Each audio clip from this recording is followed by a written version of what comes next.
"Fish," he said softly, aloud. "I'll stay with you until I'm dead." "He'll stay with me too, I suppose," the old man thought, and he waited for it to be light. It was cold now, in the time before daylight, and he pushed against the wood to be warm. "I can do it as long as he can," he thought.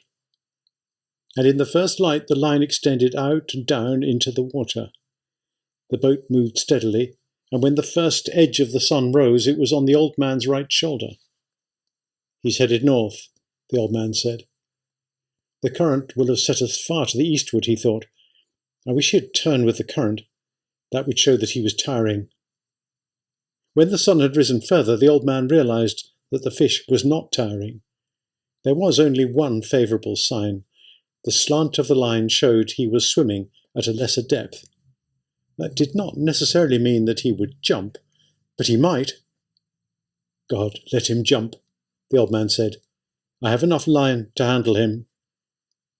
"Maybe if I can increase the tension just a little, it will hurt him, and he'll jump," he thought. "Now that it is daylight, let him jump, so that he'll fill the sacs along his backbone with air, and then he cannot dive so deep to die." He tried to increase the tension, but the line had been taut up to the very edge of the breaking point since he had hooked the fish, and he felt the harshness as he leaned back to pull, and he knew he could put no more strain on it. He must not jerk it, ever, he thought. Each jerk widens the cut the hook makes, and then when he does jump he might throw it. "Anyway, I feel better with the sun, and for once I do not have to look into it." There was yellow weed on the line, but the old man knew that only made an added drag, and he was pleased. It was a yellow gulf weed that had made so much phosphorescence in the night. "Fish," he said, "I love you and respect you very much, but I will kill you dead before this day ends." Let us hope so, he thought. A small bird came towards the skiff from the north. He was a warbler and flying very low over the water. The old man could see that he was very tired. The bird made the stern of the boat and rested there. Then he flew around the old man's head and rested on the line where he was more comfortable. "How old are you?" the old man asked the bird. "Is this your first trip?" The bird looked at him when he spoke. He was too tired even to examine the line, and he teetered on it as his delicate feet gripped it fast. "It's steady," the old man told him. "It's too steady. You shouldn't be that tired after a windless night. What are birds coming to?" The hawks, he thought, had come out to sea to meet them. But he said nothing of this to the bird, who could not understand him anyway, and who would learn about the hawks soon enough. "Take a good rest, small bird," he said. "Then go in and take your chance like any man or bird or fish." It encouraged him to talk because his back had stiffened in the night, and it hurt truly now. "Stay at my house if you like, bird," he said. "I am sorry I cannot hoist the sail and take you in with the small breeze that is rising, but I am with a friend." Just then the fish gave a sudden lurch that pulled the old man down onto the bow and would have pulled him overboard if he had not braced himself and given some line. The bird had flown up when the line jerked, and the old man had not even seen him go. He felt the line carefully with his right hand, and noticed his hand was bleeding. "Something hurt him then," he said aloud, and pulled back on the line to see if he could turn the fish. But when he was touching the breaking point, he held steady and settled back against the strain of the line. "You're feeling it now, fish," he said. "And so, God knows, am I." He looked around for the bird now, because he would have liked him for company. The bird was gone. "You did not stay long," the man thought. "But it is rougher where you're going until you make the shore." "How did I let the fish cut me with that one quick pull he made? I must be getting very stupid. Or perhaps I was looking at the small bird and thinking of him. Now I will pay attention to my work, and then I must eat the tuna so that I will not have a failure of strength."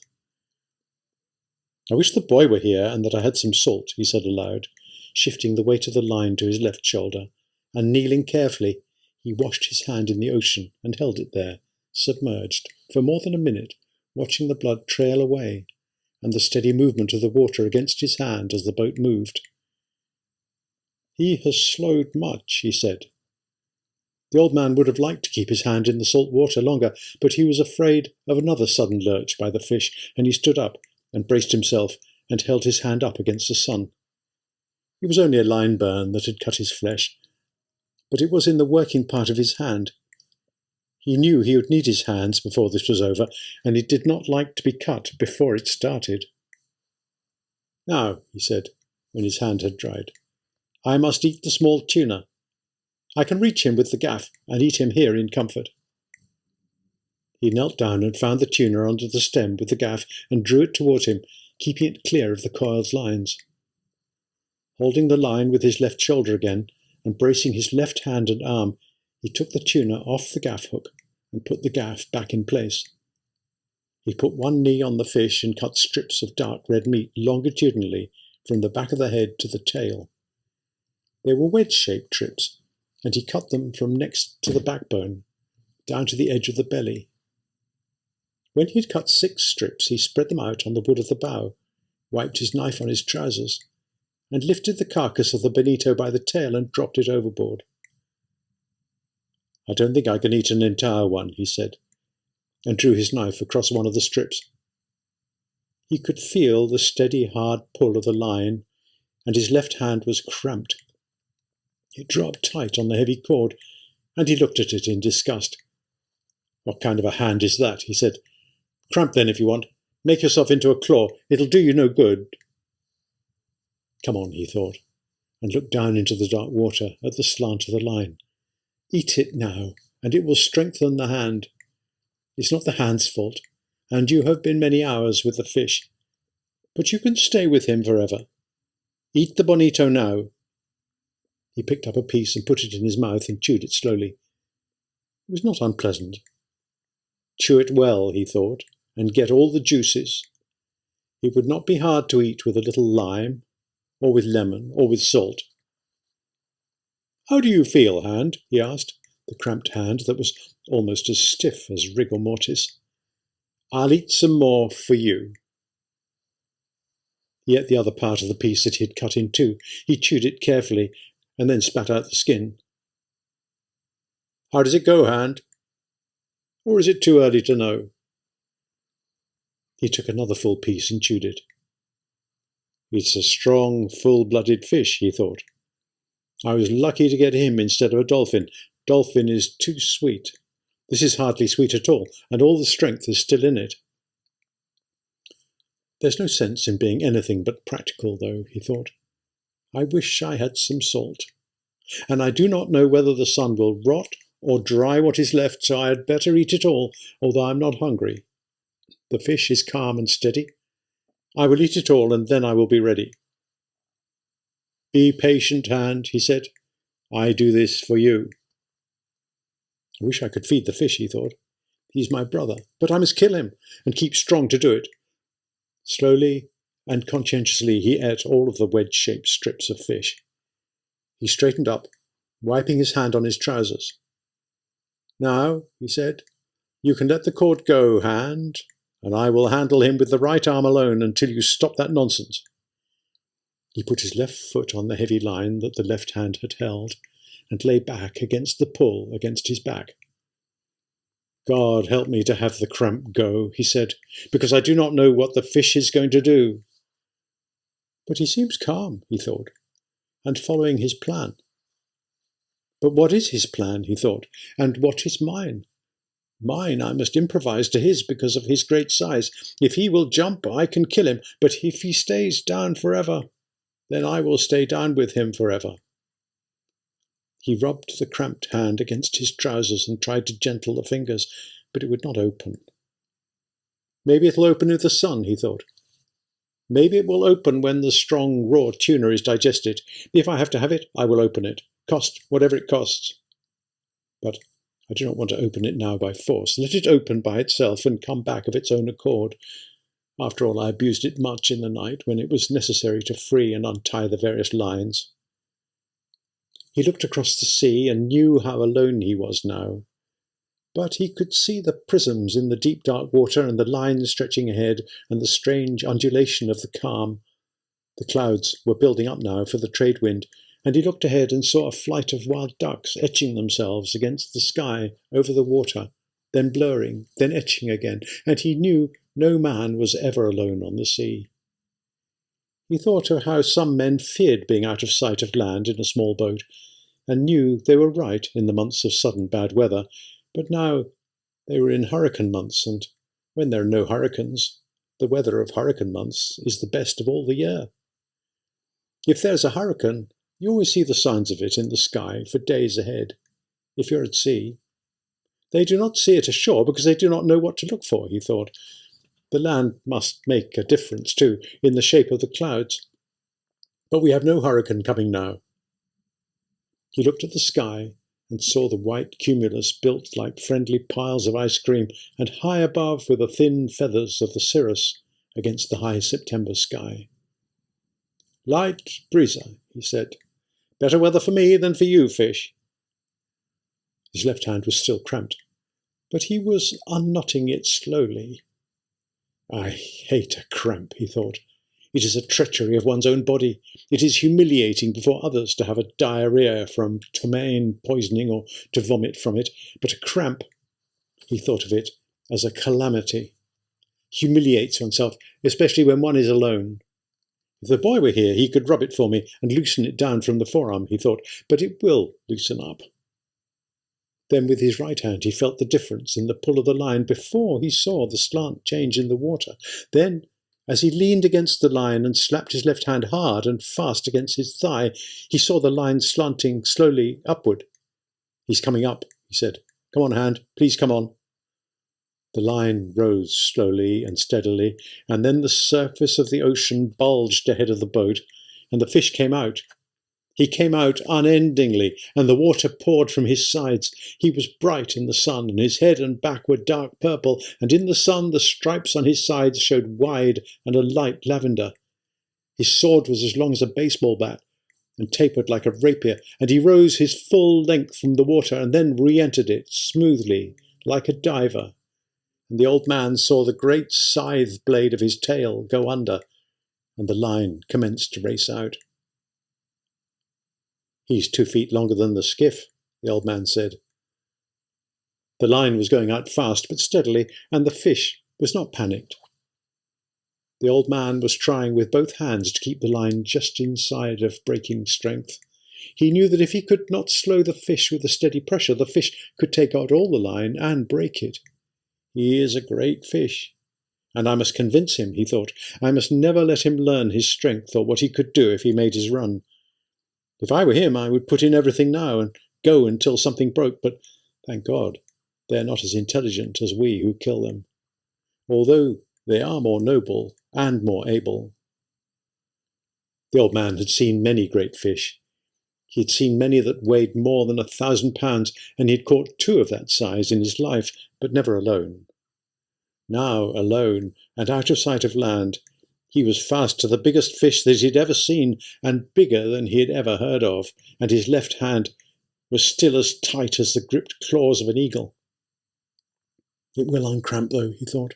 "Surely it will uncramp to help my right hand. There are 3 things that are brothers, the fish and my 2 hands. It must uncramp. It is unworthy of it to be cramped." The fish had slowed again, and was going at his usual pace. "I wonder why he jumped," the old man thought. "He jumped almost as though to show me how big he was. I know now, anyway," he thought. "I wish I could show him what sort of man I am. But then he would see the cramped hand. Let him think I am more man than I am, and I will be so. I wish I was the fish," he thought, "with everything he has against only my will and my intelligence." He settled comfortably against the wood and took his suffering as it came, and the fish swam steadily and the boat moved slowly through the dark water. There was a small sea rising with the wind coming up from the east, and at noon the old man's left hand was uncramped. "Bad news for you, fish," he said, and shifted the line over the sacks that covered his shoulders. He was comfortable but suffering, although he did not admit the suffering at all. "I am not religious," he said, "but I will say 10 Our Fathers and 10 Hail Marys that I should catch this fish. And I promise to make a pilgrimage to the Virgin of Cobre if I catch him. That is a promise. He commenced to say his prayers mechanically. Sometimes he'd be so tired that he could not remember the prayer, and then he would say them fast so that they would come automatically. Hail Marys are easier to say than Our Fathers, he thought. Hail Mary, full of grace, the Lord is with thee. Blessed art thou among women, and blessed is the fruit of thy womb, Jesus. Holy Mary, Mother of God, pray for us sinners now and at the hour of our death. Amen. Then he added, Blessed Virgin, pray for the death of this fish, wonderful though he is. With his prayers said and feeling much better, but suffering exactly as much and perhaps a little more, he leaned against the wood of the bough and began mechanically to work the fingers of his left hand. The sun was hot now, although the breeze was rising gently. I had better rebait that little line out over the stern, he said. If the fish decides to stay another night, I'll need to eat again, and the water is low in the bottle. I don't think I can get anything but a dolphin here, but if I eat him fresh enough, they won't be bad. I wish a flying fish would come on board tonight, but I've no light to attract them. A flying fish is excellent to eat raw, and I would not have to cut him up. I must save all my strength now. Christ, I didn't know he was so big. I'll kill him, though, he said, in all his greatness and his glory. Although it is unjust, he thought. But I will show him what a man can do and what a man endures. I told the boy I was a strange old man, he said. Now is when I must prove it. The 1,000 times that he had proved it meant nothing. Now he was proving it again. Each time was a new time, and he never thought about the past when he was doing it. I wish he'd sleep and I could sleep and dream about the lions, he thought. Why are the lions the main thing that is left? Don't think, old man, he said to himself. Rest gently now against the wood and think of nothing. He is working. Work as little as you can.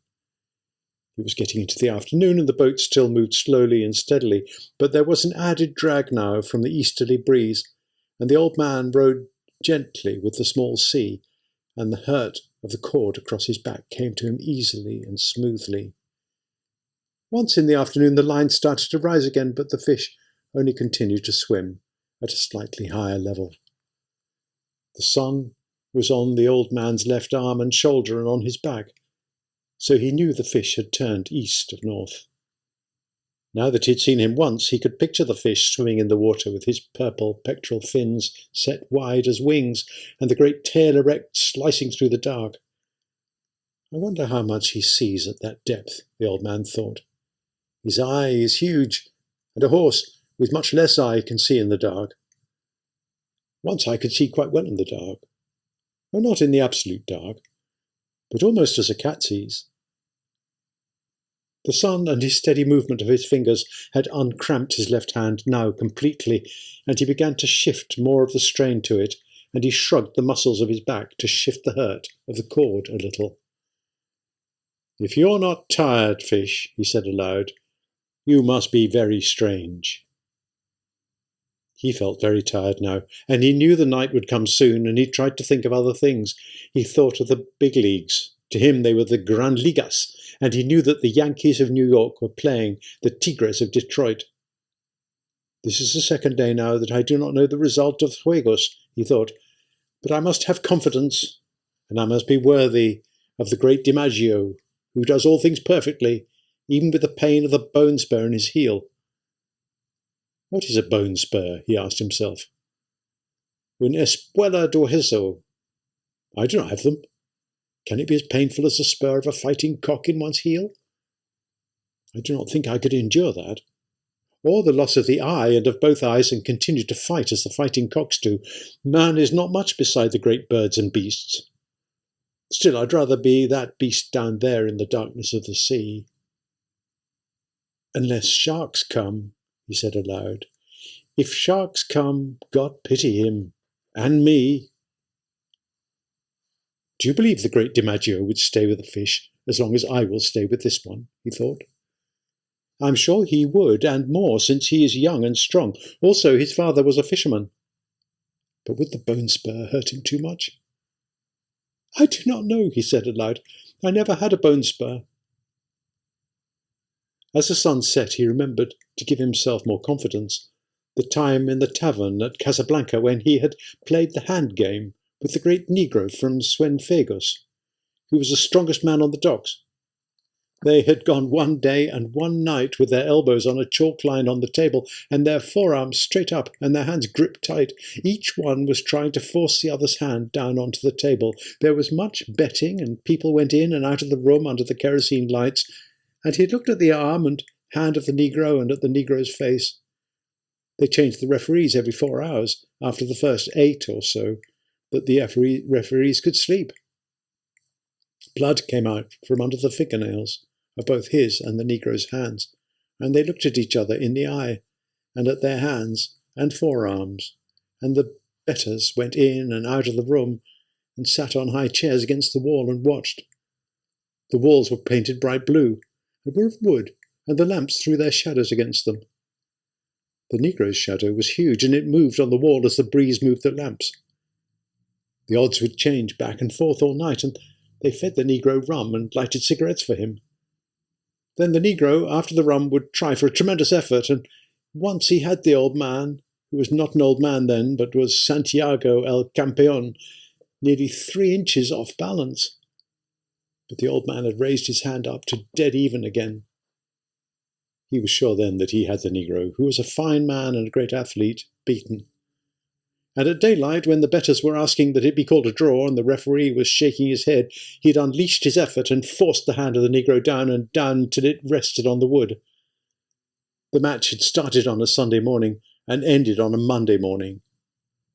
Many of the betters had asked for a draw because they had to go to work on the docks, loading sacks of sugar, or at the Havana Coal Company. Otherwise, everyone had wanted it to go to a finish.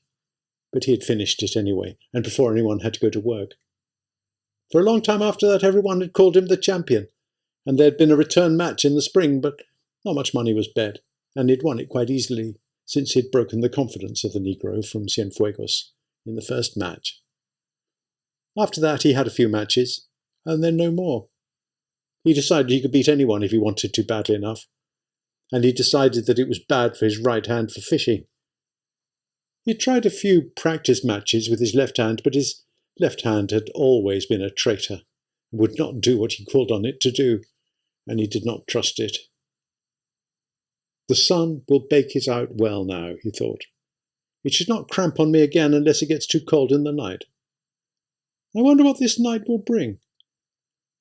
An airplane passed overhead on its course to Miami, and he watched its shadow scaring up the schools of flying fish. With so much flying fish there should be dolphin, he said, and leaned back on the line to see if it was possible to gain any on his fish. But he could not, and it stayed at the hardness and water-drop shivering that preceded breaking. The boat moved ahead all slowly, and he watched the airplane until he could no longer see it.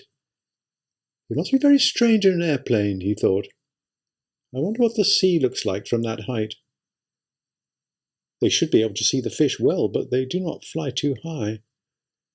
I'd like to fly very slowly at 200 fathoms high and see the fish from above. In the turtle boats I was in the cross trees of the masthead, and even at that height I saw much. The dolphin look greener from there, and you can see their stripes and their purple spots, and you can see all of the school as they swim. Why is it that all the fast-moving fish of the dark current have purple backs, and usually purple stripes or spots? The dolphin looks green, of course, because he is really golden, but when he comes to feed, truly hungry, purple stripes show on his sides, as on a marlin. Can it be anger, or the greater speed he makes that brings them out? Just before it was dark, as they passed a great island of sargasso weed that heaved and swung in the light sea as though the ocean were making love with something under a yellow blanket, his small line was taken by a dolphin. He saw it first when it jumped in the air, true gold in the last of the sun, and bending and flapping wildly in the air. It jumped again and again in the acrobatics of its fear, and he worked his way back to the stern, and crouching and holding the big line with his right hand and arm, he pulled the dolphin in with his left hand, stepping on the gained line each time with his left foot. When the fish was at the stern, plunging and cutting from side to side in desperation, the old man leaned over the stern and lifted the burnished gold fish with its purple spots over the stem. Its jaws were working convulsively in quick bites against the hook, and it pounded the bottom of the skiff with its long, flat body, its tail and its head, until he clubbed it across the shining golden head until it shivered and was still. The old man unhooked the fish, rebaited the line with another sardine, and tossed it over. Then he worked his way slowly back to the bow. He washed his left hand, wiped it on his trousers. Then he shifted the heavy line from his right hand to his left and washed his right hand in the sea while he watched the sun go into the ocean and the slant of the big cord. "He hasn't changed at all," he said. But watching the movement of the water against his hand, he noted that it was perceptibly slower. "I'll lash the 2 oars together across the stern, and that will slow him in the night," he said. "He's good for the night, and so am I. It would be better to gut the dolphin a little later to save the blood in the meat," he thought. "I can do that a little later, and lash the oars to make a drag at the same time. I'd better keep the fish quiet now and not disturb him too much at sunset. The setting of the sun is a difficult time for all fish." He let his hand dry in the air, then grasped the line with it and eased himself as much as he could and allowed himself to be pulled forward against the wood so that the boat took the strain as much or more than he did. "I'm learning how to do it," he thought. "This part of it, anyway. Then, too, remember, he hasn't eaten since he took the bait, and he is huge and needs much food. I've eaten the whole bonito. Tomorrow I will eat the dolphin." He called it a dorado. "Perhaps I should eat some of it when I clean it. It will be harder to eat than the bonito, but then nothing is easy." "How do you feel, fish?" he asked aloud. "I feel good, and my left hand is better, and I have food for a night and a day. Pull the boat, fish." He did not truly feel good, because the pain from the cord across his back had almost passed pain and gone into a dullness that he mistrusted. "But I've had worse things than that," he thought. "My hand is only cut a little, and the cramp is gone from the other. My legs are all right. Also, now I've gained on him in the question of sustenance." It was dark now, as it became dark quickly after the sun sets in September. He lay against the worn wood of the bow and rested all that he could. The first stars were out. He did not know the name of Rigel, but he saw it and knew they would all be out soon, and he would have all his distant friends. "The fish is my friend too," he said aloud. "I have never seen or heard of such a fish, but I must kill him. I'm glad we do not have to try to kill the stars." "Imagine if each day a man must try to kill the moon," he thought. "The moon runs away, but imagine if a man each day should have to try to kill the sun. We were born lucky," he thought. And then he was sorry for the great fish that had nothing to eat, and his determination to kill him never relaxed in his sorrow for him. How many people will he feed, he thought. But are they worthy to eat him? No, of course not. There's no one worthy of eating him from the manner of his behaviour and his great dignity. I do not understand these things, he thought, but it is good that we do not have to try to kill the sun or the moon or the stars. It is enough to live on the sea and kill our true brothers. Now, he thought, I must think about the drag. It has its perils and its merits. I may lose so much line that I will lose him, if he makes his effort. And the drag made by the oars is in place, and the boat loses all her lightness. Her lightness prolongs both our suffering, but it is my safety, since he has great speed that he has never yet employed.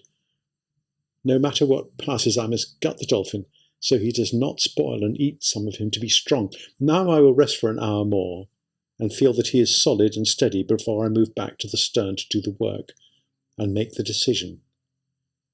In the meantime, I can see how he acts, and if he shows any changes. The oars are a good trick, but it has reached the time to play for safety.